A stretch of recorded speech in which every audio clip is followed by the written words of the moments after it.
कि इसमें हम जितनी भी बातें करेंगे वो आपके नगर प्रभाव की बातें करेंगे। अच्छा देखो, नगर प्रभाव को हम अंग्रेजी में कहते हैं अमलैंड कहते हैं।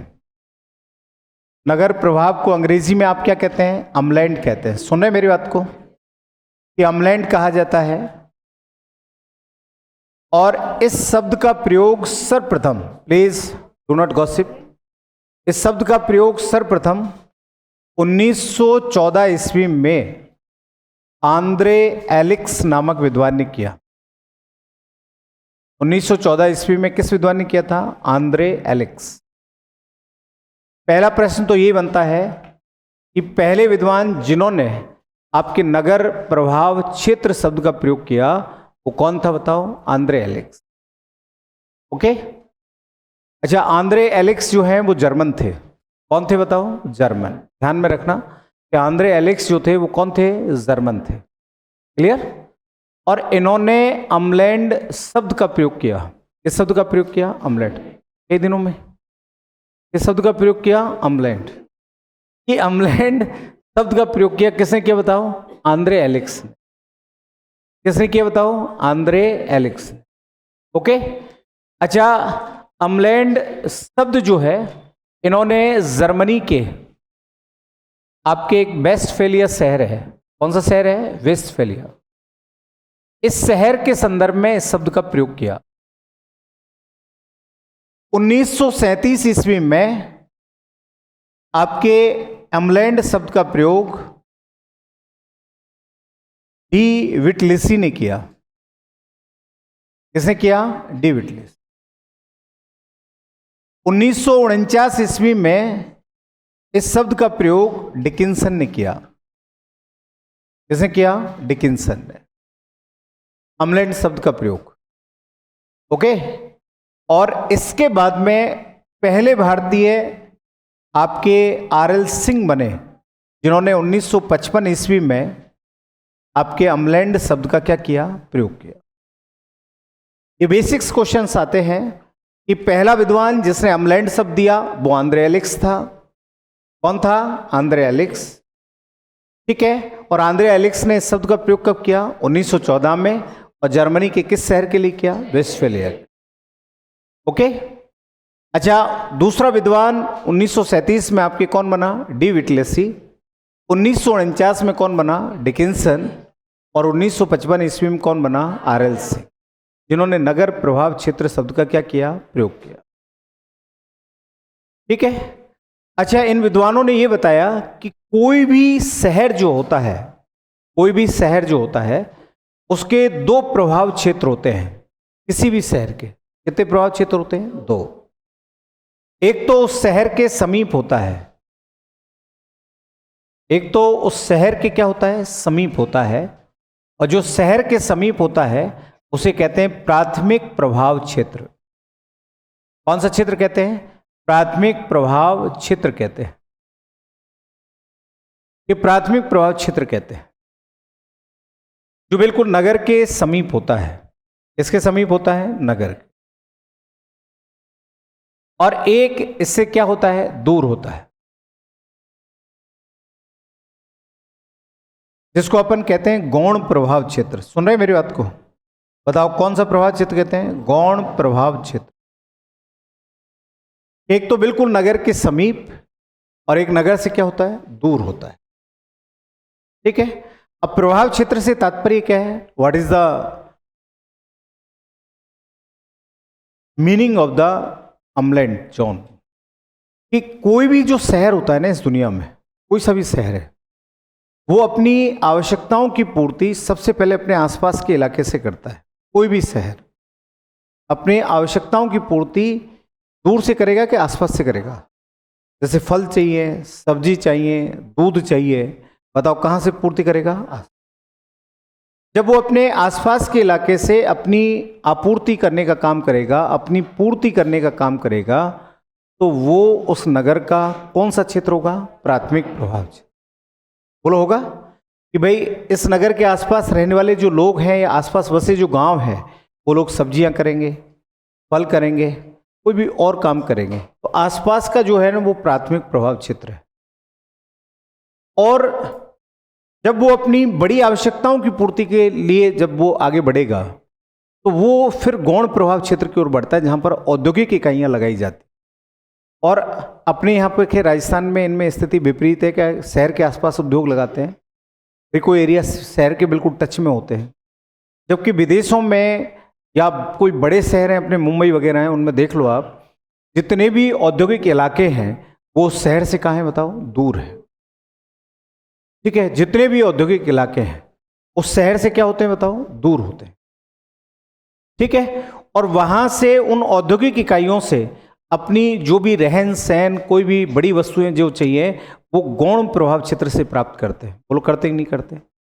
करते हैं ना। ठीक है, आज मान लो अपन सीकर की बात करते हैं, तो सीकर के आसपास जितने भी गांव हैं आसपास जो टच में है, देखो सब्जी होती है, फल सब्जियां, दूध, बताओ चारा, पशुओं के लिए चारा।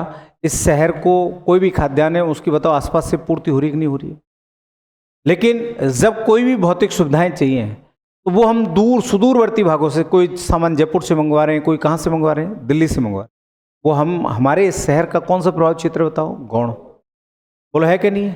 तो ऐसा जो प्रभाव क्षेत्र होता है ना, वही आपके क्या कहलाता है, अमलैंड कहलाता है। इसका मतलब अमलैंड के कितने प्रभाव क्षेत्र होते हैं? 2 होते हैं। कितने होते हैं? 2। ये हमेशा ध्यान में रखना। कभी पूछा जाए कि अमलैंड के कितने प्रभाव क्षेत्र होते हैं, तो कितने होते हैं? 2 होते हैं। एक प्राथमिक और एक कौन सा, गौण। बोलो होता है ना। और उसी के सहारे सारे शहर का क्या होता है, विकास होता है। पहला भारतीय विद्वान जो बार बार आपके एग्जाम में आता रहता है कि पहला भारतीय विद्वान जिसने नगर प्रभाव क्षेत्र शब्द का प्रयोग किया वो कौन था? आर.एल. सिंह था। और आर.एल. सिंह ने इस शब्द का प्रयोग कब किया बताओ? 1955। कब किया? 1955। 1937 में किसने किया? डी विटलेसी। 1949 में किसने किया? डिकिंसन ने। 1914 में किसने किया? आंद्रे एलेक्स ने। और ये जर्मनी के कहाँ? वेस्टफेल शहर को लेकर इसने अध्ययन किया था। डी विटलेसी ने भी इसी शहर का अध्ययन किया था। ठीक है ना। और इसके आधार पर इन लोगों ने नगर प्रभाव क्षेत्र जैसे शब्दों का क्या किया? प्रयोग किया। कुछ विद्वानों ने नगर प्रदेश शब्द दिया, सिटी रीजन। कौन सा शब्द दिया? नगर प्रदेश। कुछ विद्वानों ने नगर पृष्ठ प्रदेश शब्द का प्रयोग किया। कुछ विद्वानों ने नगर प्रभाव क्षेत्र को आपके कह दिया ग्रीन नगर प्रभाव क्षेत्र कह दिया, जैसे शाह मंजूर आलम। कौन सा विद्वान हुआ? शाह मंजूर आलम। उसने अलग कह दिया। भारतीय विद्वान जिन्होंने नगर प्रभाव के संदर्भ में अध्ययन किया, भारतीय विद्वान जिन्होंने नगर प्रभाव क्षेत्र के संदर्भ में अध्ययन किया, उनमें सबसे पहला तो कौन हुआ? आर.एल. सिंह। और आर.एल. सिंह ने आपके बनारस शहर की परिवहन व्यवस्था का अध्ययन किया। बनारस शहर की परिवहन व्यवस्था का क्या किया था? अध्ययन किया था। परिवहन व्यवस्था का अध्ययन किया। उसके बाद दूसरा जो बड़ा विद्वान हुआ वो हुआ प्रकाश राव। प्रकाश राव ने कर्नाटक राज्य के शहरों का अध्ययन किया। कि कर्नाटक राज्य के शहरों का अध्ययन किसने किया था? शहरों का अध्ययन किसने किया था? प्रकाश राव ने। इस शहरों का अध्ययन प्रकाश राव ने किया। फिर हुआ उजागिर सिंह। उजागिर सिंह हुआ। और उजागिर सिंह ने आपके प्रयागराज जो शहर है, जिसे आप इलाहाबाद कहा करते थे, आज क्या कहते हैं? प्रयागराज। इस प्रयागराज शहर का अध्ययन किया था। किसने किया था? उजागर सिंह। कि प्रयागराज शहर का अध्ययन किया। और यह अध्ययन आपके किसने किया था बताओ? उजागर सिंह ने। और प्रकाश राव ने कर्नाटक राज्य के शहरों का क्या किया? अध्ययन किया। और बनारस शहर की परिवहन व्यवस्था का अध्ययन किसने किया? आर.एल. सिंह। ठीक है ना। ये 3 बड़े विद्वान हुए जिन्होंने भारतीय शहरों का अध्ययन किया। इसके बाद में हुआ शाह मंजूर आलम। कौन हुआ? उन्होंने भी नगर प्रभाव के संदर्भ में क्या किया था? कार्य किया था। क्लियर। तो कभी आ जाए कि कर्नाटक के शहरों का अध्ययन नगर प्रभाव के संदर्भ में किसने किया बताओ? प्रकाश राव। अच्छा, कभी आ जाए कि इलाहाबाद या आपके प्रयागराज शहर का अध्ययन किसने किया था? प्रकाश राव ने। किसने किया? वो उजागर सिंह ने। किसने किया? उजागर सिंह ने। और बनारस की परिवहन व्यवस्था को लेकर अध्ययन किसने किया था? आर.एल. सिंह ने। किसने किया? आर.एल. सिंह। बोलो याद रखोगे पक्का। और नगर प्रभाव से तात्पर्य क्या होता है कि जब नगर अपनी आवश्यकताओं की आपूर्ति अपने निकटवर्ती भागों से करता है तो वह नगर का क्या कहलाता है? प्रभाव क्षेत्र। याद रखोगे। ठीक है, कि जब कोई शहर अपनी प्राथमिक आवश्यकताओं की पूर्ति अपने आसपास से करता है, अपने आसपास से करता है, वह क्या कहलाता है बताऊं? नगर प्रवाह। ठीक है, और जब द्वितीयक आवश्यकताओं की पूर्ति सुदूरवर्ती वाले भाग से करता है, वो क्या कहलाता है? गौण प्रभाव क्षेत्र। क्या कहलाता है? गौण प्रभाव क्षेत्र। बोलो, याद रखोगे? पक्का? आगे बात समझे कि कोई नगर, देखो एक बार फिर ध्यान से सुन लो, नगर प्रभाव क्षेत्र की बात करें कि जब कोई नगर अपनी आवश्यकताओं की पूर्ति अपने आसपास के क्षेत्र से करता है तो वो क्या कहलाता है? नगर प्रभाव क्षेत्र। क्या कहलाता है? और नगर प्रभाव क्षेत्र को कितने भागों में बांटा? 2 भागों में। जब दूध, चारा, अन्न, ठीक है, फल, सब्जियों की पूर्ति जब आसपास के इलाके से करे तो वो क्या कहलाता है? प्राथमिक। और जब उससे बेहतर सुविधा, लग्जरियस सुविधाओं की ओर जब वो जाने के लिए औद्योगिक इकाइयों का इस्तेमाल करता है, औद्योगिक इकाइयों में होने वाले उत्पादन का इस्तेमाल करता है, तो वो जो इलाका होता है उसमें 100, 150, 200 किलोमीटर का जो भी एरिया होता है कि कोई जयपुर, कोई दिल्ली, किसी भी शहर से लाकर यहाँ पूर्तियाँ की जाती हैं, वो कौन सा प्रभाव क्षेत्र होता है? कौन सा? गौण। क्लियर? अच्छा, नगर प्रभाव क्षेत्र का अध्ययन या आमलैंड शब्द का प्रयोग किस विद्वान ने किया? Andre Alex. कब किया बताओ? 1914। 1937 में किसने किया? 1949 में, 1955 में। और आर.एल. सिंह ने आपके बनारस शहर की किस व्यवस्था का अध्ययन किया? परिवहन व्यवस्था। किस व्यवस्था का? परिवहन व्यवस्था। और प्रकाश राव ने कर्नाटक राज्य के शहरों का अध्ययन किया और उजागर सिंह ने प्रयागराज शहर का अध्ययन किया। किस शहर का? किस शहर का? प्रयागराज। बताओ, बैठी कि नहीं बैठी? अच्छे से बैठ गई? तो लिखो, आप लिखो नगर प्रभाव। पहले तो इसकी परिभाषा लिखो। देखो, नगर प्रभाव लिखिएगा। देखो, जब कोई नगर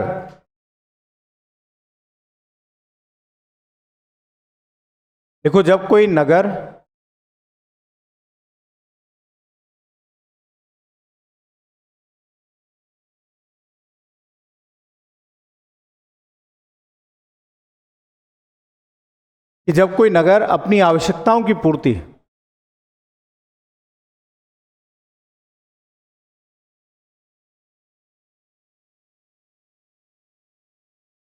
जब कोई नगर अपनी आवश्यकताओं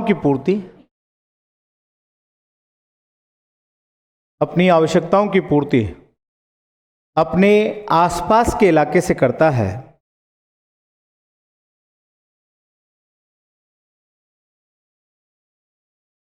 अपनी आवश्यकताओं की पूर्ति अपने आसपास के इलाके से करता है,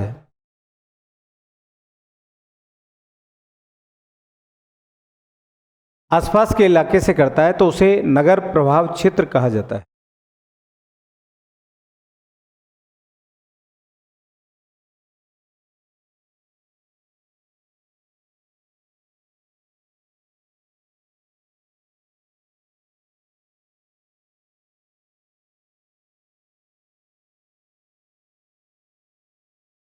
कि अपने आसपास के इलाके से करता है तो उसे नगर प्रभाव क्षेत्र कहलाता है। क्या कहलाता है? तो लिखो, नगर प्रभाव क्षेत्र को 2 भागों में बांटा गया है। नगर प्रभाव क्षेत्र को 2 भागों में बांटा गया है। नगर प्रभाव क्षेत्र को 2 भागों में बांटा गया है। कितने भागों में बांटा गया है? 2 भागों। लिखो, पहला लिखो प्राथमिक नगर प्रभाव क्षेत्र। पहला लिखो प्राथमिक नगर प्रभाव क्षेत्र।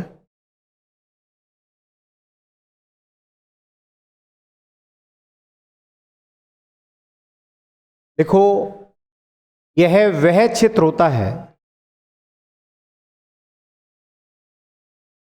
यह वह क्षेत्र होता है, वह क्षेत्र होता है जिससे नगर, यह वह क्षेत्र होता है जिससे नगर अपनी आवश्यकताओं की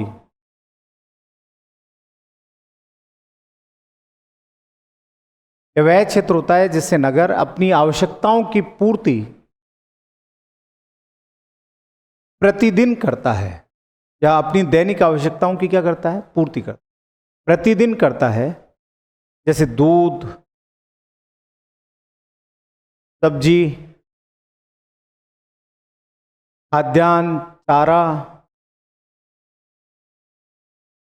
दूध, सब्जी, खाद्यान्न, चारा, फल,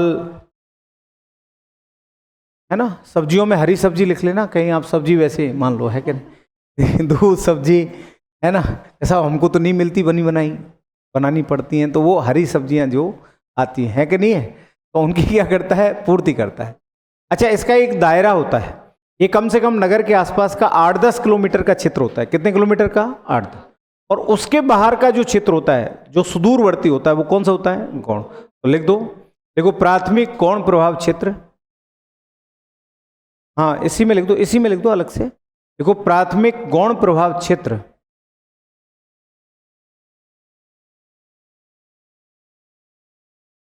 अच्छा आपने प्राथमिक के साथ गौण लिखा दिया, लिख दो प्राथमिक प्रभाव क्षेत्र, गौण काट दो भले। देखो प्राथमिक प्रभाव क्षेत्र, प्राथमिक प्रभाव क्षेत्र किसी भी नगर के, प्राथमिक प्रभाव क्षेत्र किसी भी नगर के, किसी भी नगर के 8 से 10 किलोमीटर के, 8 से 10 किलोमीटर के क्षेत्र में, 8 से 10 किलोमीटर के क्षेत्र में चारों ओर फैला होता है। 8 से 10 किलोमीटर के क्षेत्र में चारों ओर फैला होता है। 8 से 10 किलोमीटर के क्षेत्र में चारों ओर कैसा होता है? फैला होता है। क्लियर? फिर लिखो आप नेक्स्ट में, लिखो लिखो गौण प्रभाव क्षेत्र,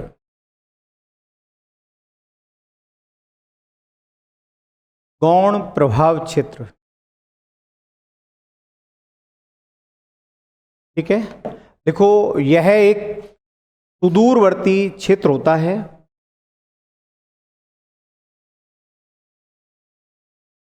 यह एक सुदूरवर्ती क्षेत्र होता है, यह एक सुदूरवर्ती क्षेत्र होता है, एक सुदूरवर्ती क्षेत्र होता है जहां जहां से नगर, जहां से नगर भौतिक सुख सुविधाओं की, भौतिक सुख सुविधाओं की प्राप्ति करता है, भौतिक सुख सुविधाओं की प्राप्ति करता है, ठीक है ना। भौतिक सुख सुविधाओं में जैसे कि एसी, अब कोई जरूरी थोड़ी कि एसी का कारखाना अपने यहाँ हो, एसी कारखाना मुंबई भी है, एसी कारखाना दिल्ली भी है, लेकिन दिल्ली जैसे बड़े शहरों से अपन ले लेते हैं। कई बार कहते हैं यार सीकर में महंगा मिलता है, जयपुर से लाएंगे, गाड़ी जा ही रही है, जयपुर में 1000-2000 सस्ता मिल जाएगा। ऐसे ही करते हैं क्या? करते हैं ना, एक तरीके से मतलब थोक व्यापार। क्या जी? थोक व्यापार। अच्छा, गाँवों के जो लोग हैं जो सीकर में आते होंगे कि जाटिया बाजार से ले आएंगे, चीज़ सस्ती मिलेगी, मिलती है, इसमें क्या है? बोलो है कि नहीं है भाई? जो आसपास के इलाके के गांव हैं, कस्बे हैं, वो बजाय अपने यहाँ से लेने की बजाय वो सीकर में मतलब मेन मार्केट से लेना पसंद करते हैं, ठीक है। अच्छा, किसी को लगता है कि सीकर में महंगा है तो वो जयपुर परकोटे में जाने का प्रयास करता है, जयपुर परकोटे में जाता है। बोलो जाता ही नहीं जाता? और जाता है ना। अच्छा, किसी को लगता है कि यार यहाँ पे आपके जैसे ये जैसे शादी विवाह में सांस्कृतिक इनमें कपड़े आते हैं तो ये फतेहपुर में अच्छे बनते हैं, थोड़े सस्ते मिल जाएंगे, तो कोई फतेहपुर जाना पसंद करता है। करता ही नहीं करता? अरे नहीं करता। अब जैसे ओढ़नी वगैरह ये जो बनकर आती हैं उसको नहीं बनवाते? अच्छा, सीकर में थोड़ा महंगा पड़ेगा, वहाँ थोड़ा सस्ता पड़ जाएगा, नहीं करते क्या? यार वहाँ चलना, तेरे को वहाँ से ले लेंगे। क्या कोई पहने या नहीं पहने, लेकिन अपन इस सामाजिक क्षेत्र में देख तो रहे। बोलो होता है कि नहीं होता? कोई मैंने गलत थोड़ी कहा। तो अपन सुदूरवर्ती क्षेत्रों से जो अपनी भौतिक सुविधाओं की पूर्ति करते हैं तो वो कौन सा प्रभाव क्षेत्र बताओ? गौण। भाई आपको कोई चीज़ सीकर से लेनी और आप फतेहपुर से जाके ले रहे हो क्योंकि वो आपको सस्ती पड़ी, कोई चीज़ आप यहाँ से लेना चाह रहे हो वो आप जयपुर परकोटे से जाके ले रहे हो, तो ये उसका कौन सा प्रभाव क्षेत्र हो जाएगा? गौण व्यापार। इसमें थोक व्यापार भी आता है, समाचार पत्र पत्रिकाएं आते हैं। अपने जो भी समाचार पत्र पत्रिकाएं कहाँ से छपते हैं? जयपुर से। उसने एक कारखाना यहाँ भी लगा रखा है, ऑफिस बना रखा है बड़ा, प्रिंटिंग मशीन भी लगा रखी है कि आसपास के इलाके में सिक्योरिटी पत्र पत्रिकाएं जो हैं यहाँ से छप जाते हैं, लेकिन ये खबर कहाँ भेज देते हैं? जयपुर। वो वहाँ से फाइनल कर देते हैं, ये छाप देते हैं। ठीक है, तो समाचार पत्र पत्रिकाएं, थोक व्यापार, एसी, रेफ्रिजरेटर, ठीक है, हर शहर, ऐसा नहीं कि मुंबई भी अपनी पूर्ति वहां से कर लेता है। मुंबई में कुछ सामान चेन्नई से आते हैं। कहाँ से आते हैं? चेन्नई। इन बड़े महानगरों के भी नगर प्रभाव क्षेत्र बड़े होते हैं। बड़े महानगरों के भी नगर प्रभाव क्षेत्र कैसे होते हैं? बड़े होते हैं। आज मुंबई में बड़ी बड़ी आलीशान बिल्डिंगें बन रही हैं, उनके लिए मशीनें आती हैं, सब यूएसएस मंगाएंगे, तो उसका प्रभाव क्षेत्र तो यूएसए तक का हो गया। अपने यहाँ पे मशीन है कि साहब अपन तो यहीं बेंगलुरु से ले आएंगे, ठीक है, अपन यहाँ से आ जाएगी, आएगी नहीं आएगी? क्योंकि हम अभी उस दौर में नहीं पहुंचे जिसमें मेट्रोपॉलिटन या मेगापोलिस सिटी पहुंच चुके, ठीक है। और नगर, आप जानते हो नगर विकास की 6 अवस्थाएं, 7 अवस्थाएं होती हैं। ईओपोलिस, टायरेनोपोलिस, बोलो होती है कि नहीं होती? होती है ना नगरों की अवस्थाएं।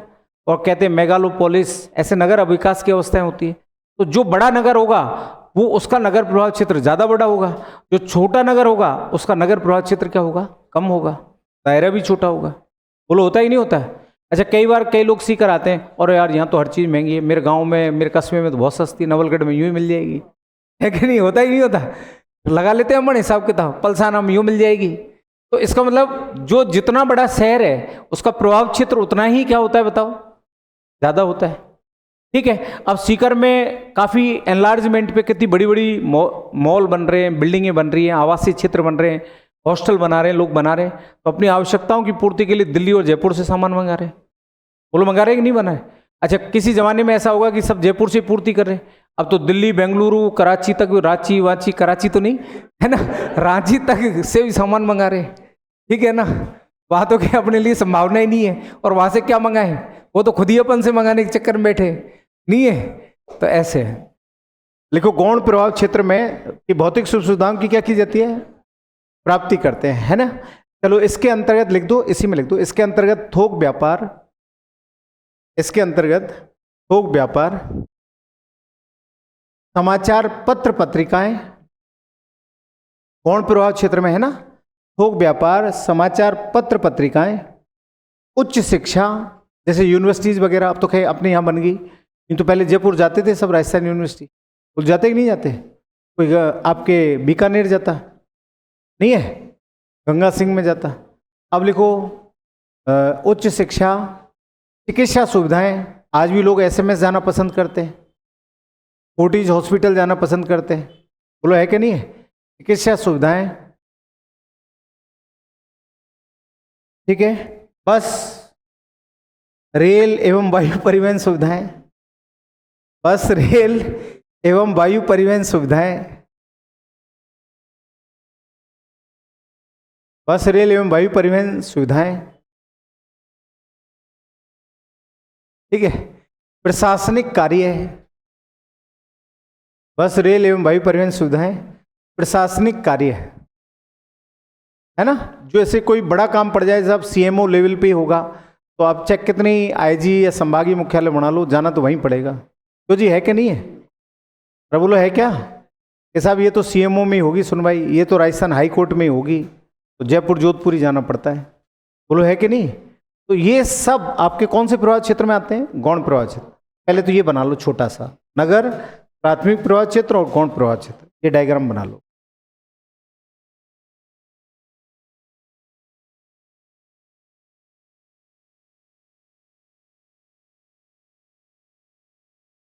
बनाओ, नगर, प्राथमिक प्रभाव क्षेत्र और गौण प्रभाव क्षेत्र।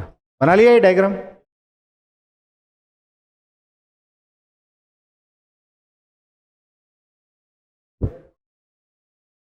ऐसे यूं टिक टिक करना है इसमें, प्राथमिक में, और इसमें भले सर्किल बना लेना।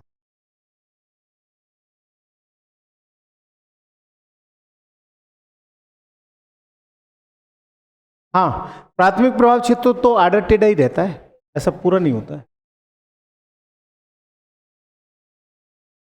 प्राथमिक प्रभाव क्षेत्र है ना, कभी भी वृत्ताकार नहीं दर्शाना है किसी भी शहर का, ठीक है ना। प्राथमिक प्रभाव क्षेत्र किसी भी शहर का कभी भी वृत्ताकार प्रदर्शित नहीं करना है। कोई भी विद्वान इसे वृत्ताकार प्रदर्शित नहीं करता है। क्या हो गया?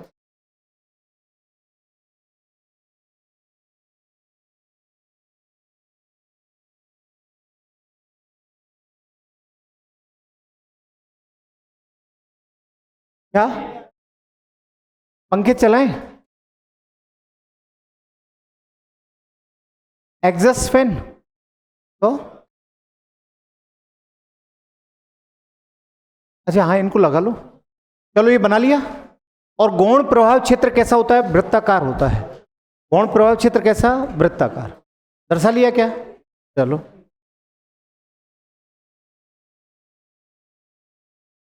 अब लिखो, नेक्स्ट में लिखो, लिखो अम्लैंड शब्द का नगर प्रभाव के लिए, नगर प्रभाव के लिए अम्लैंड शब्द का प्रयोग किया गया। नगर प्रभाव के लिए अम्लैंड शब्द का प्रयोग किया गया।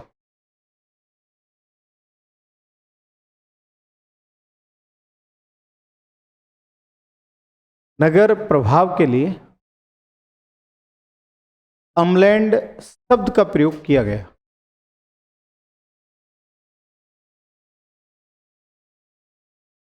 किस शब्द का प्रयोग किया गया? अम्लैंड। लिखो अम्लैंड शब्द का प्रयोग, अम्लैंड शब्द का प्रयोग, शब्द का प्रयोग, शब्द का प्रयोग सर्वप्रथम 1914 ईस्वी में, सर्वप्रथम 1914 ईस्वी में, सर्वप्रथम 1914 ईस्वी में आंद्रे एलिक्स नामक विद्वान ने किया। अम्लैंड शब्द का प्रयोग 1914 ईस्वी में सर्वप्रथम आंद्रे एलिक्स नामक विद्वान ने किया। आंद्रे एलिक्स नामक विद्वान ने किया। क्लियर? विद्वान ने किया बताओ? आंद्रे एलिक्स। लिखो इन्होंने इस शब्द का प्रयोग, इन्होंने इस शब्द का प्रयोग जर्मनी के वेस्टफेलिया शहर के लिए किया। इस शब्द का प्रयोग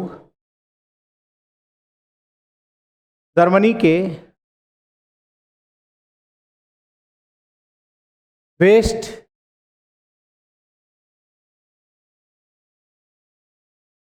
वेस्टफेलिया शहर के लिए किया गया। वेस्टफेलिया, WEST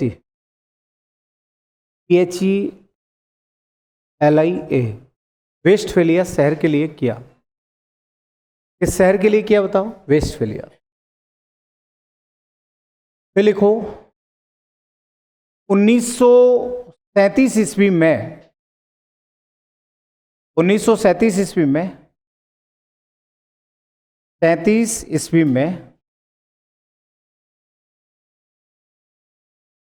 डी विटलेसी नामक विद्वान ने, 1937 ईस्वी में डी विटलेसी नामक विद्वान ने, डी विटलेसी नामक विद्वान ने, विटलेसी नामक विद्वान ने नगर प्रभाव क्षेत्र शब्द का प्रयोग किया।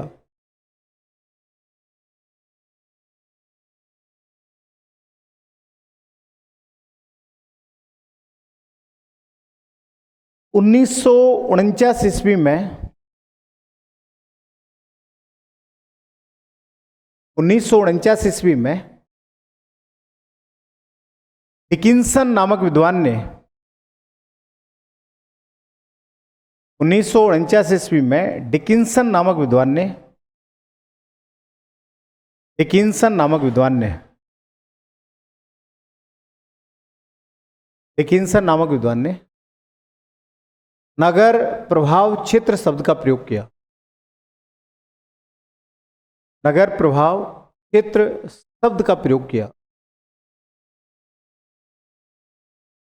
नगर प्रभाव क्षेत्र शब्द का प्रयोग किया। ठीक है, नगर प्रभाव क्षेत्र शब्द का क्या किया? प्रयोग किया। फिर लिखो पहले भारतीय, इसको इंपॉर्टेंट कर लो, ये आता रहता है बहुत बार। पहले भारतीय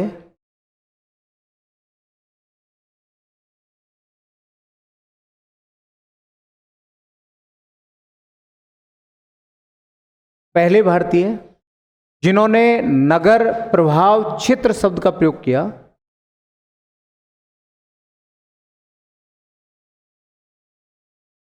पहले भारतीय जिन्होंने नगर प्रभाव क्षेत्र शब्द का प्रयोग किया।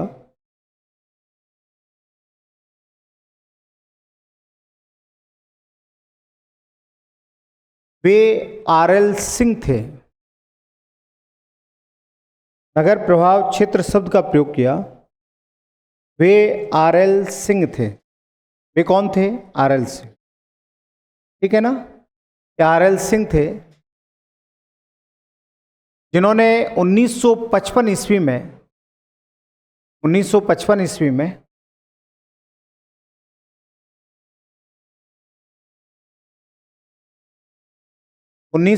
ईस्वी में अमलैंड शब्द का प्रयोग किया, है ना। 1955 ईस्वी में अमलैंड शब्द का प्रयोग किया। किस शब्द का प्रयोग किया? अमलैंड का। अच्छा, पहला विद्वान कौन था? Andre Alex. पहला भारतीय कौन था? आरएल सिंह। आरएल सिंह का पूरा नाम था रामलोचन सिंह। अच्छा, इन्होंने किस शहर का अध्ययन किया? तो बनारस का। इन्होंने बनारस शहर का अध्ययन किया। सुन रहे मेरी बात को? किस शहर का अध्ययन किया? बनारस। और बनारस की परिवहन व्यवस्था पर अध्ययन किया था। बनारस की कौन सी व्यवस्था पर? परिवहन पर। क्लियर? आगे बात समझ में। दूसरी बात ये ध्यान में रखना कि इन्होंने जब बनारस शहर का अध्ययन किया तो सबसे इनका जो पहला जो कारक इन्होंने माना, फैक्टर जो इनका मुख्य था, वो तो क्या था? परिवहन व्यवस्था। देखिए, इन्होंने 5 सेवाओं को आधार मानकर, 5 सेवाओं को आधार मानकर, कितनी सेवाओं को? 5 सेवाओं को आधार मानकर आपके परिवहन सेवाओं का, मतलब बनारस का नगर प्रवाह क्षेत्र का अध्ययन किया। अच्छा, 5 किन किन चीजों को आधार माना? एक तो इन्होंने सब्जियां, दूध, है ना, कृषि से संबंधित उत्पाद, कृषि से संबंधित उत्पाद, बस सेवा और संचार सेवा। बस सेवा और संचार सेवा। ऐसे बताओ कितनी सुविधाओं को इन्होंने आधार माना? 5। ये पहले भारतीय हैं जिन्होंने 5 सुविधाओं के आधार पर आपके नगर प्रभाव क्षेत्र का अध्ययन किया। और किस शहर का किया बताओ? बनारस। 5 चीजें इन्होंने मानी। अच्छा, सब्जियों के साथ में फल भी आते हैं, फल और सब्जियां, सब्जियां एवं फल, दूध, कृषि से संबंधित उत्पाद, बस सेवा और संचार सेवा, इनको माना। अच्छा, दुनिया में ऐसा विद्वान जिसने सर्वाधिक सेवाओं का उपयोग करके किसी शहर का नगर प्रभाव क्षेत्र बताया, वो था सीडी हैरिस। कौन था? CD Harris. सीडी हैरिस ने यूएसए के जिन भी शहरों के नगर प्रवाह क्षेत्र के बारे में बताया, उन्होंने उस शहर की 12 सेवाओं का वर्णन किया। कितनी सेवाओं का? कि 12 सेवाओं को आधार मानकर उसने यूएसए के शहरों के नगर प्रभाव क्षेत्र बताए थे। और सर्वाधिक सेवाओं का अध्ययन करके नगर प्रभाव क्षेत्र बताने वाला विद्वान कौन हुआ है? CD Harris. यह आता रहता है क्वेश्चन कि वह विद्वान जिसने किसी भी शहर के नगर प्रभाव क्षेत्र के अध्ययन के लिए सर्वाधिक सुविधाओं को, सर्वाधिक सेवाओं को आधार माना, वो कौन था? CD Harris. कितनी सेवाएं बताओ? 12। ठीक है ना, कितनी सेवाएं? 12। और आपके रामलोचन सिंह ने कितनी? 5। ठीक है। उसके बाद आपके किसने किया बताओ? प्रकाश राव ने। प्रकाश राव ने कर्नाटक राज्य के शहरों का अध्ययन किया। कर्नाटक राज्य के शहरों का अध्ययन किसने किया? प्रकाश राव ने। और उजागर सिंह ने किसका किया बताओ? प्रयागराज शहर का। अच्छा, शाह मंजूर आलम ने सिकंदराबाद और हैदराबाद शहर का अध्ययन किया था। किसका? सिकंदराबाद और हैदराबाद। इस शाह मंजूर आलम ने जब नगर प्रभाव क्षेत्र की बात की, सुन रहे हो मेरी बात को, तो इन्होंने हैदराबाद और सिकंदराबाद शहर का अध्ययन किया। हैदराबाद और किसका? सिकंदराबाद का। ये हैदराबाद और सिकंदराबाद शहर का क्या किया बताओ? अध्ययन किया। और ये किसने किया बताओ? शाह मंजूर आलम। बताओ किसने किया? शाह मंजूर आलम। क्लियर? तो हैदराबाद सिकंदराबाद शहर के नगर प्रभाव क्षेत्र का अध्ययन किसने किया? शाह मंजूर आलम। उजागर सिंह ने किसका किया? प्रयागराज शहर का। प्रकाश राव ने किसका किया? कर्नाटक राज्य के शहरों का। और 5 सेवाओं के आधार पर बनारस शहर का अध्ययन किसने किया था? आरएल सिंह ने, रामलोचन सिंह। क्लियर? और सबसे ज्यादा सेवाओं के आधार पर नगरों के प्रभाव क्षेत्र को बताने वाला विद्वान कौन था? CD Harris. ठीक है। अच्छा, इनसे पहले 1930 में नगर प्रवाह क्षेत्र के अध्ययन के बारे में बताने वाला विद्वान था डिकिंसन, और डिकिंसन ने ब्रिटेन के लीड्स एवं ब्रैडफोर्ड शहर का अध्ययन किया था। लीड्स का और किसका? ब्रैडफोर्ड, ये दोनों ही ब्रिटेन में है शहर। इनका अध्ययन किया। इसने जर्मन शहरों का भी बहुत अध्ययन किया था डिकिंसन ने, ठीक है ना। और इसने किस किस शहर का अध्ययन किया? 1930 में। और गुणात्मक विधि का प्रयोग किया। कौन सी विधि का? गुणात्मक। दो प्रकार की विधि आती है, संख्यात्मक और गुणात्मक। तो इसने किस विधि का प्रयोग किया? गुणात्मक। अच्छा, आरएल सिंह ने भी बनारस शहर का जब अध्ययन किया तो इसने भी किस विधि का प्रयोग किया? बताओ। गुणात्मक विधि का प्रयोग किया। सुन रहे हो मेरी बात को? बताओ, नगर प्रभाव क्षेत्र के लिए आरएल सिंह ने किस विधि का प्रयोग किया? अच्छा, शहरों के अध्ययन के लिए हम दो प्रकार की विधि अपनाते हैं, संख्यात्मक और एक तो जिसमें हम कैलकुलेट करें, जनसंख्या इतनी, क्षेत्रफल इतना, आवश्यकताओं की पूर्ति के लिए इतना नगर प्रभाव क्षेत्र। जो आप मैथमेटिकल तरीका अपनाते हैं तो वो कौन सी विधि होती है? संख्यात्मक। आनुभाविक विधि में आ जाते हैं, ठीक, वो सॉरी संख्यात्मक विधि में आते हैं। और जिसमें आप केवल अनुभव के आधार पर, गुणों के आधार पर अध्ययन करते हैं, वो आनुभाविक विधि या कौन सी विधि होती है? गुणात्मक। तो आरएल सिंह ने कौन सी विधि अपनाई? कौन सी? गुणात्मक। और आपके पहली गुणात्मक विधि अपनाने वाला विद्वान कौन था? डिकिंसन। और डिकिंसन ने कब अपनाई? 1930। इसने बेचारे ने कब अपनाई? 1955। Full clear? ठीक है। पहला विद्वान जिसने नगर प्रभाव क्षेत्र के लिए गुणात्मक विधि अपनाई वो कौन था? डिकिंसन। और पहला भारतीय विद्वान जिसने गुणात्मक विधि नगर प्रभाव क्षेत्र के लिए अपनाई वो कौन था? आरएल सिंह। कौन था? कौन था? आरएल सिंह। Full clear? और आरएल सिंह ने कितनी सेवाओं को आधार माना? 5। सीडी हैरिस ने कितनी? 12। सीडी हैरिस ने कहाँ के शहरों का अध्ययन किया? यूएसए। और आरएल सिंह ने किस शहर का किया? बनारस। अच्छा, भारतीय विद्वानों में आरएल सिंह के बाद में काम किसने किया? बताओ। प्रकाश राव। और प्रकाश राव ने कर्नाटक राज्य के शहरों का क्या किया? अध्ययन किया। उजागर सिंह ने किसका किया? प्रयागराज। शाह मंजूर आलम ने किसका किया? हैदराबाद और सिकंदराबाद। बोलो, याद हुआ?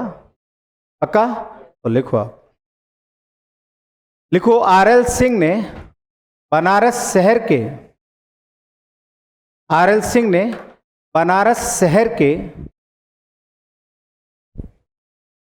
बनारस शहर के नगर प्रभाव क्षेत्र का, बनारस शहर के नगर प्रभाव क्षेत्र का अध्ययन करने के लिए, बनारस शहर के नगर प्रभाव क्षेत्र का अध्ययन करने के लिए, ठीक है ना, कि बनारस शहर के नगर प्रभाव क्षेत्र का अध्ययन करने के लिए गुणात्मक विधि का प्रयोग किया। गुणात्मक विधि का प्रयोग किया। गुणात्मक विधि का क्या किया? बताओ। प्रयोग किया। ठीक है।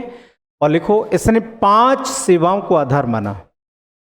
इसने 5 सेवाओं को आधार माना। बताओ कितनी सेवाओं को? 5 सेवाओं। इसने 5 सेवाओं को आधार माना। 5 सेवाओं को आधार माना, जिसमें लिखें सब्जियां एवं फल, सब्जियां एवं फल। दूसरा लिखें दूध, सब्जियां एवं फल। दूसरा दूध। तीसरा कृषि से संबंधित उत्पाद, कृषि से संबंधित उत्पाद। चौथा लिखें बस सेवा, बस सेवा। 5वां लिखें संचार सेवा, 5वां संचार सेवा। ठीक है। पहला क्या है बताओ? सब्जियां एवं फल। दूसरा क्या है? दूध। तीसरा क्या है? कृषि संबंधित उत्पाद। चौथा क्या है? बस सेवा। और 5वां कौन सा? संचार सेवा। क्लियर? ओके। इनको आधार माना। किसने माना बताओ? आरएल सिंह ने। फिर लिखो, लिखो विश्व में, ये नोट करके लिखना जिससे कि ये आ जाएगा, डिकिंसन का आ जाएगा।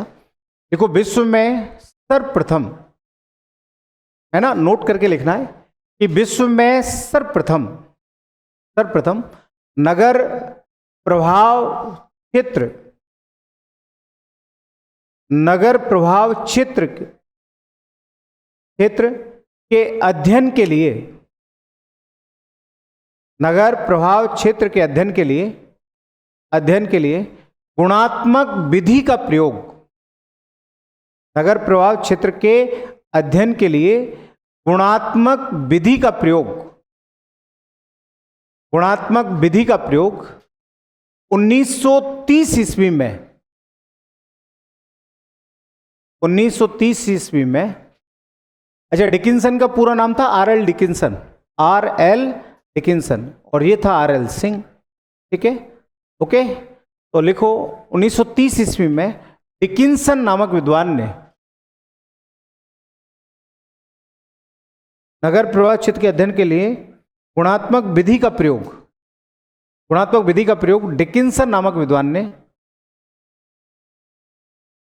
डिकिंसन नामक विद्वान ने ब्रिटेन के लीड्स एवं ब्रेडफोर्ड शहर के लिए किया, ब्रिटेन के लीड्स एवं ब्रेडफोर्ड शहर के लिए किया, लीड्स एवं ब्रेडफोर्ड शहर के लिए किया, लीड्स के लिए किया, और कौन से शहर के लिए किया? ब्रेडफोर्ड शहर के लिए किया, लीड्स और ब्रेडफोर्ड शहर के लिए किया। बताओ किस विद्वान ने किया? तो बताओ डिकिंसन ने। बताओ किन किन शहरों के लिए? लीड्स और ब्रेडफोर्ड, लीड्स और ब्रेडफोर्ड। It's clear? पक्का? चलो फिर लिखो, आप लिखो T.D. हैरिस पहले विद्वान थे,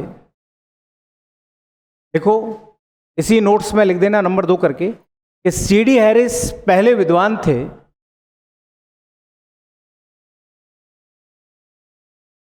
ठीक है, जिन्होंने नगर प्रभाव क्षेत्र के लिए, नगर प्रभाव क्षेत्र के निर्धारण के लिए, ऐसे करना T.D. हैरिस, स्पीड तेज है क्या? कम कर लेते हैं। देखो C.D. हैरिस लिख दिया इतना, पहले विद्वान थे जिन्होंने नगर प्रभाव क्षेत्र का अध्ययन करने के लिए, नगर प्रभाव क्षेत्र का अध्ययन करने के लिए, प्रभाव क्षेत्र का अध्ययन करने के लिए सर्वाधिक 12 सेवाओं का उपयोग किया, सर्वाधिक 12 सेवाओं का उपयोग किया या 12 सेवाओं को आधार माना, 12 सेवाओं को आधार माना। कितनी सेवाओं को आधार माना? 12 सेवाओं। कि 12 सेवाओं को क्या माना बताओ? आधार माना। कौन थे बताओ? ठीक है, फिर लिखो, आप लिखो, ये तो नोट्स में आ गई सारी बातें, R.L. सिंह की बातें चल रही हैं। फिर लिखो दूसरे भारतीय विद्वान जिन्होंने नगर प्रभाव क्षेत्र का अध्ययन किया, दूसरे भारतीय विद्वान जिन्होंने नगर प्रभाव क्षेत्र का अध्ययन किया,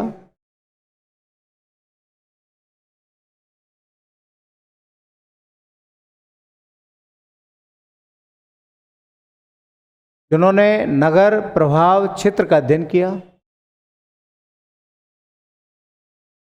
क्षेत्र का अध्ययन किया, वे प्रकाश राव हैं।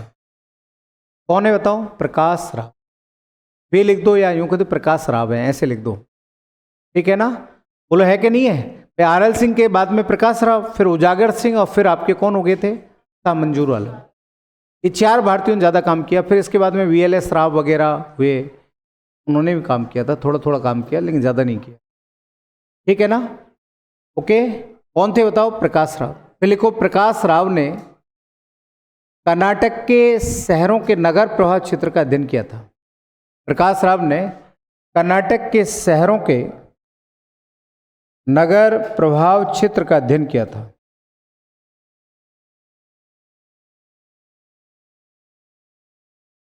है ना? कर्नाटक के शहरों के नगर प्रभाव क्षेत्र का अध्ययन किया था। बताओ किसने किया था? प्रकाश राव ने कर्नाटक के शहरों का अध्ययन किया। किसने किया बताओ? प्रकाश राव। फिर लिखो उजागर सिंह ने, उजागिर सिंह ने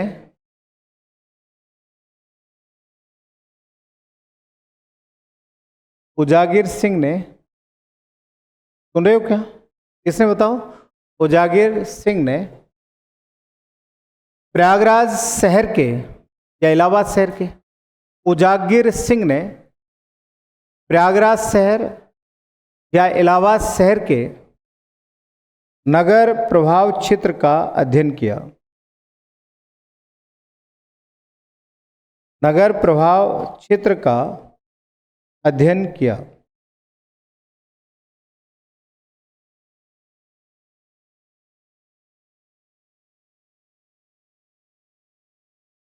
फिर लिखो शाह मंजूर आलम ने, शाह मंजूर आलम ने, सुन रहे हो क्या? शाह मंजूर आलम ने हैदराबाद और सिकंदराबाद, हैदराबाद और सिकंदराबाद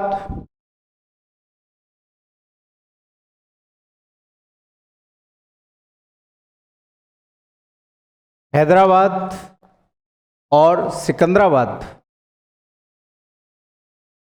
शहर के नगर प्रभाव क्षेत्र का अध्ययन किया। हैदराबाद और सिकंदराबाद नगर प्रभाव क्षेत्र का क्या किया? अध्ययन किया। क्लियर? अब बताओ यहां तक कोई दिक्कत हो तो? ओके, बताओ नगर प्रभाव क्षेत्र होता क्या है? क्या होता है नगर प्रभाव क्षेत्र? कि जब कोई शहर अपने आसपास के इलाके से अपनी आपूर्ति करता है, भौतिक सुख सुविधाओं की पूर्ति करता है, तो वह उस शहर का क्या कहलाता है? नगर प्रभाव कहलाता है। अच्छा, नगर प्रभाव क्षेत्र के लिए कौन सा शब्द दिया? अमलैंड। अमलैंड शब्द का प्रयोग किसने किया? Andre Alex. कब किया बताओ? 1914 में। क्लियर? अच्छा, इन्होंने जर्मनी के किस शहर? वेस्टफैलिया। अच्छा, 1937 में, 1949 में डिकिंसन, 1955 में आरएल। आरएल सिंह ने किस विधि का प्रयोग किया? गुणात्मक विधि। ठीक है। प्रकाश राव ने कहाँ के शहर? कर्नाटक। उजागर सिंह ने प्रयागराज। शाह मंजूर आलम ने हैदराबाद और सिकंदर। अच्छा, सीडी हैरिस ने कितनी सुविधाएं? 12। और 1930 में डिकिंसन ने किन किन शहरों के लिए? लीड्स और बेडफोर्ड। कौन सी विधि का प्रयोग किया? गुणात्मक। कल को ये आ जाए नगर प्रभाव क्षेत्र के लिए गुणात्मक विधि का प्रयोग करने वाला पहला विद्वान कौन था? डिकिंसन। कौन था? और पहला भारतीय कौन था? आरएल सिंह। क्लियर? आगे इतनी बात समझे? अब देखो इसके बाद में नगर के लिए कई शब्द दिए गए। नगर प्रभाव क्षेत्र के लिए किसी विद्वान ने कहा नगर प्रदेश, किसी ने कहा नगरीय प्रदेश, किसी ने कहा नगर क्षेत्र, किसी ने कहा अर्बन हीटलैंड। क्या कहा? अर्बन हीटलैंड। तो अलग अलग विद्वानों ने नगर प्रभाव के लिए अलग अलग शब्द का क्या किया? प्रयोग किया। अलग अलग शब्द का प्रयोग। ठीक है। और आप भी जानते हैं हर विद्वान किसी एक क्षेत्र को एक नाम कभी नहीं दे सकते। अच्छा, वो आसपास के दायरे में रहते हैं, एक दूसरे से मिलते जुलते हैं, जब तो एक शब्द आ सकता है, वैचारिक एकता बन सकती है। लेकिन आप ये जानते हैं कि दुनिया में जितने विद्वान हुए वो अलग अलग देशों के थे और अलग अलग देशों के एक शब्द का प्रयोग कभी नहीं करते थे। किसी ने कहा नगर प्रदेश, किसी ने कहा नगर क्षेत्र, किसी ने कहा अर्बन हीटलैंड। क्या कहा बताओ? अर्बन हीटलैंड। तो नगर प्रभाव के लिए अलग अलग शब्दों का क्या किया गया? प्रयोग किया गया। तो लिखो, आप लिखो नगर प्रभाव क्षेत्र के लिए नगर, हाँ ऐसे लिखें, नगर प्रभाव क्षेत्र के लिए अलग अलग विद्वानों ने, नगर प्रभाव क्षेत्र के लिए अलग अलग विद्वानों ने, अलग अलग विद्वानों ने अलग अलग अलग अलग शब्द का उपयोग किया। अलग अलग शब्द का उपयोग किया जो कि निम्न है। अलग अलग शब्द का उपयोग किया जो कि निम्न है।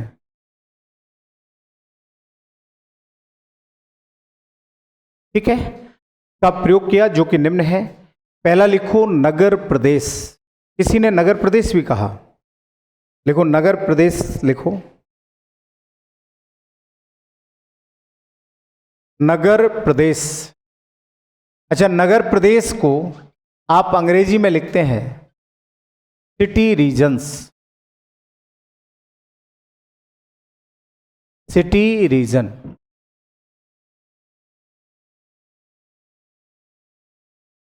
ठीक है ना। अब सिटी रीजन किस किस ने कहा? तो हैरिस, हैरिस कहाँ का था? यूएसए का। डिकिंसन ब्रिटेन का, है ना। नाउल्स, नाउल्स फ्रांस का। हैरिस, डिकिंसन, नाउल्स, ठीक है ना। हैरिस, डिकिंसन, नाउल्स ने कौन कौन से शब्द का प्रयोग किया? नगर प्रदेश। ठीक है ना। फिर लिखो नगरीय प्रदेश, पहले ये लिख दो।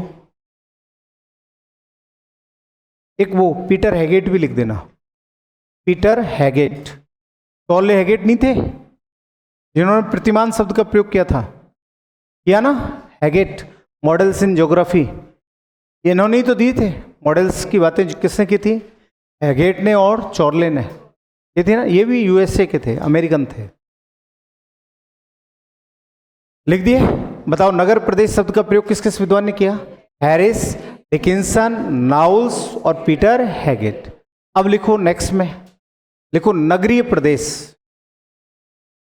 लिखो नगरीय प्रदेश।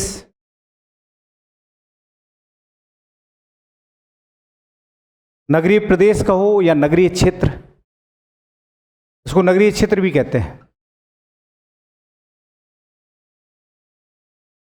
नगरीय प्रदेश या नगरीय क्षेत्र,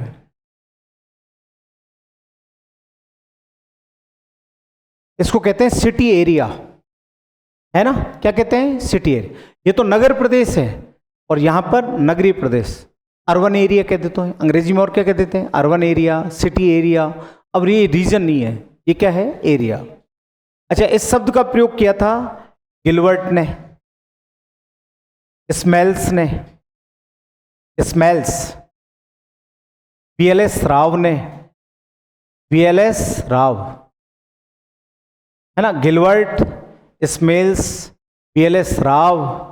अच्छा, बीएलएस राव के बाद में एक और भारतीय हुआ था, आरसी तिवारी, आरसी तिवारी, है ना। Gilbert, smells, BLS Rao, RC Tiwari, इन्होंने किस शब्द का प्रयोग किया? नगरीय प्रदेश, नगर क्षेत्र।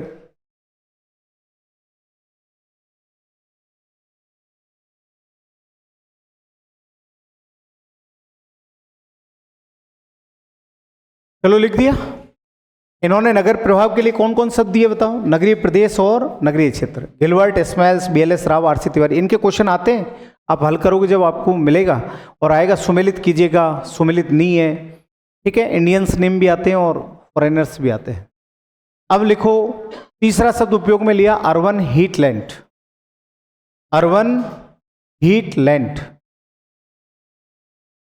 अर्बन हीटलैंड शब्द।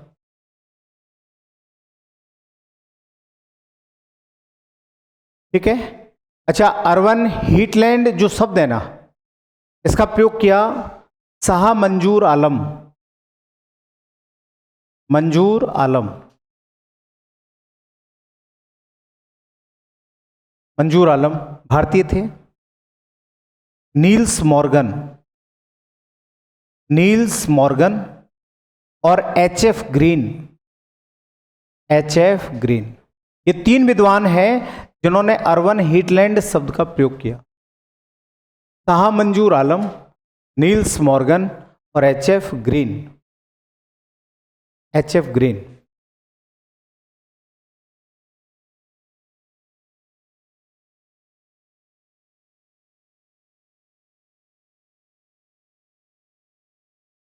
नील्स मॉर्गन और एचएफ ग्रीन, इन्होंने नगर प्रभाव को क्या कहा? अर्बन हीटलैंड। फिर लिखो ग्रीन रीजनल जोन, लिखो चौथा, लिखो green regional zone, green regional zone.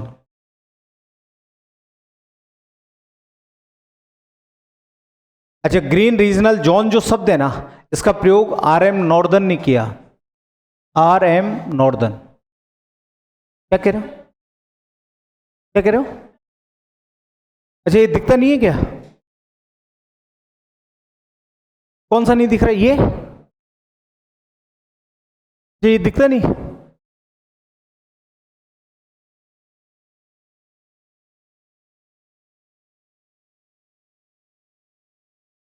कौन सा लिखें बताओ, ये लिखें कि ये लिखें?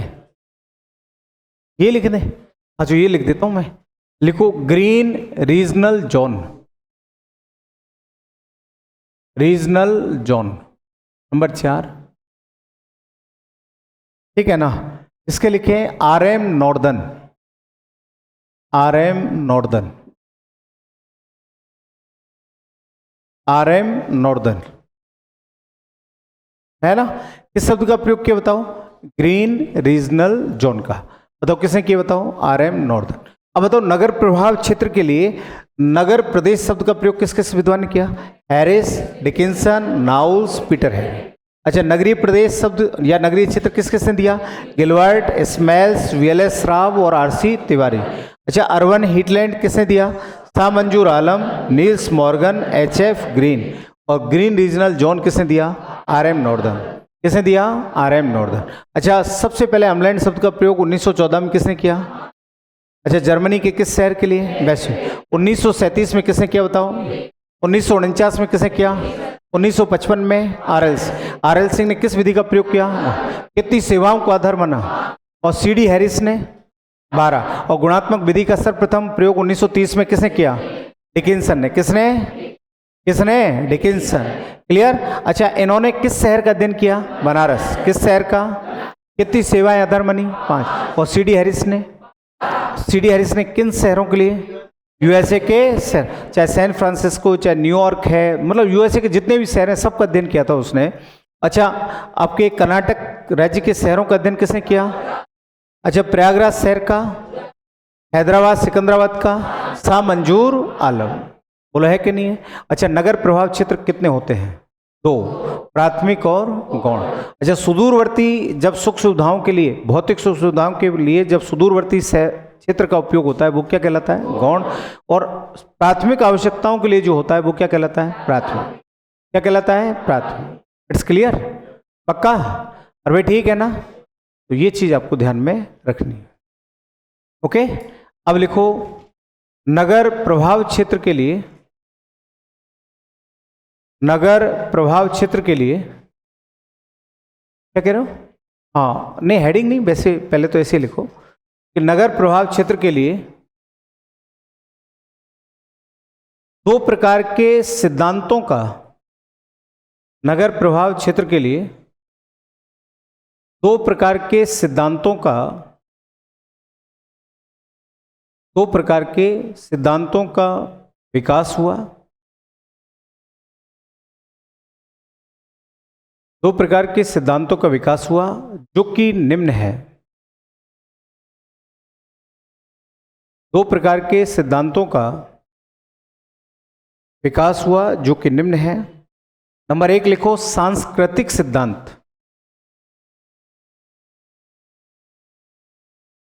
नंबर 1 लिखो सांस्कृतिक सिद्धांत, सांस्कृतिक सिद्धांत। और नंबर 2 आनुभाविक सिद्धांत, आनुभाविक सिद्धांत।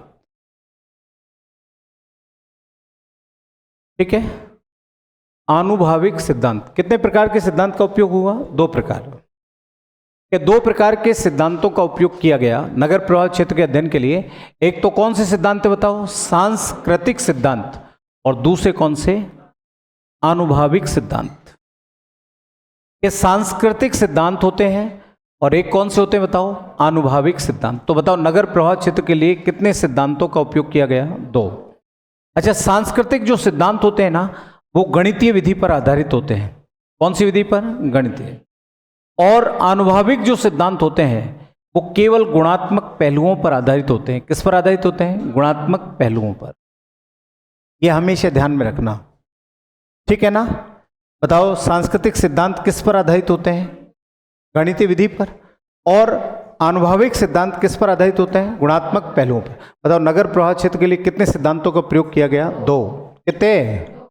पहले कौन सा सिद्धांत बताओ? सांस्कृतिक सिद्धांत, है ना। कल्चरल प्रिंसिपल्स के नाम से इसे जाना जाता है कि सांस्कृतिक सिद्धांत। अच्छा, दूसरा सिद्धांत कौन सा है बताओ? गुणात्मक सिद्धांत, है ना, जिसको आप कौन सा कहते हैं? आनुभाविक सिद्धांत। आनुभाविक सिद्धांत कहते हैं, ठीक है। आनुभाविक सिद्धांत जो है ना, ये गुणात्मक पहलुओं पर आधारित होता है। कौन से पहलुओं पर? गुणात्मक पहलुओं पर। बताओ कौन सा सिद्धांत आधारित होता है? आनुभाविक, है ना। अच्छा, सांस्कृतिक सिद्धांत जो है वो गणितीय पहलुओं पर आधारित होता है। कौन से पहलुओं पर? गणितीय पहलुओं पर आधारित होता है। अच्छा, इसके क्षेत्र में काम किया था एससी कैरी ने।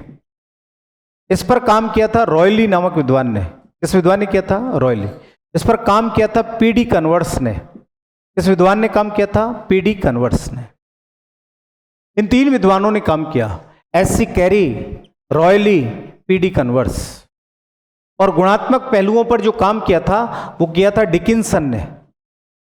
डिकिंसन ने किया, आरएल सिंह ने किया, आरएल सिंह ने किया, आरसी तिवारी ने किया, आरसी तिवारी। इन्होंने किस पर काम किया बताओ? आनुभाविक सिद्धांत पे काम किया।